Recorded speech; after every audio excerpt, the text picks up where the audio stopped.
പെട്ട പിള്ളിങ്ങ എങ്ക കഥ കേൾക്കാൻ പോയി. ഓ ആരംഭിച്ചിട്ടിയാ? ഇന്നത്തെ കഥ പറ. ഒരു ദൈവത്തിന്റെ കഥ മതിയോ? Hear it from you. എന്താണ് അവിടെ നടന്നത്? ആരാണ് ആ വ്യക്തി? അയാൾ ഹീറോ ആയിരുന്നോ അതോ വില്ലനായിരുന്നോ? എല്ലാം എനിക്ക് വിശദമായിട്ട് അറിയണം. മേടിക്കാന്നുള്ളത് എന്റെ ജീവിതത്തിൽ നടക്കുമോ? ഞാൻ സാധാരണക്കാരൻ, ഒരു ഡ്രൈവറിന്റെ മകനായതുകൊണ്ട് എനിക്ക് അതിന്റെ ചിന്തിക്കാൻ ആഗ്രഹിക്കാനൊക്കെ ഒരുപാട് പരിമിതികളുണ്ട്. എന്റെ ഡ്രീം വണ്ടിയിൽ ഒരു R34 വണ്ടി, അത് അതേപോലെ തന്നെ പണിയണമെന്നുള്ള എന്റെ ഏറ്റവും വലിയ ആഗ്രഹവും. ഞാൻ വളർന്ന സാഹചര്യങ്ങളെല്ലാം വെച്ചിട്ട് എന്റെ മാക്സിമം ഈ വണ്ടി. കലാകാരന്മാർക്ക് തിയറിയാണ്. ജോർജ് കുട്ടി സിനിമ കണ്ടിട്ട് ഇൻസ്പയർ ആയിട്ടാണ് ഈ പ്രക്രിയ തരുന്നത്.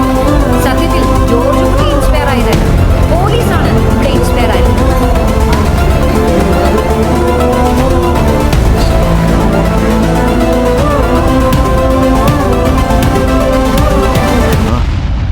കഥ കുറെ മുന്നോട്ട് പോയല്ലോ.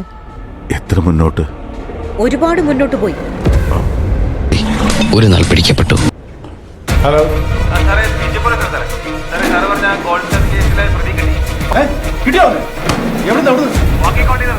അത് ശരി. ഞാനേ കമ്മീഷണർ പോയി ഓക്കെ, അവര് പിടിച്ചു.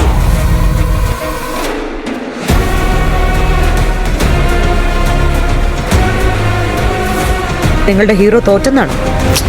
തോറ്റുപോയി, നിലം പതിച്ചു. ഇവിടെ എവിടെ ഉണ്ടെങ്കിലും ഞാൻ പൊക്കിയിരിക്കും. മാമ സങ്കടപ്പെടണ്ട, അവൻ പോയി, ഇനി ഒരിക്കലും തിരിച്ചു വരില്ല.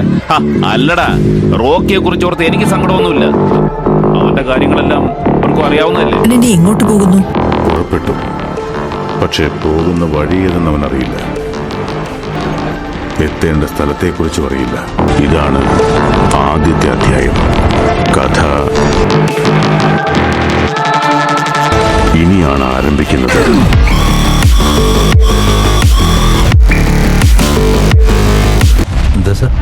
ഒരു ചോദ്യം കൂടി ബാക്കിയില്ലേ? അയാൾ ഹീറോ ആയിരുന്നോ അതോ വില്ലനായിരുന്നോ?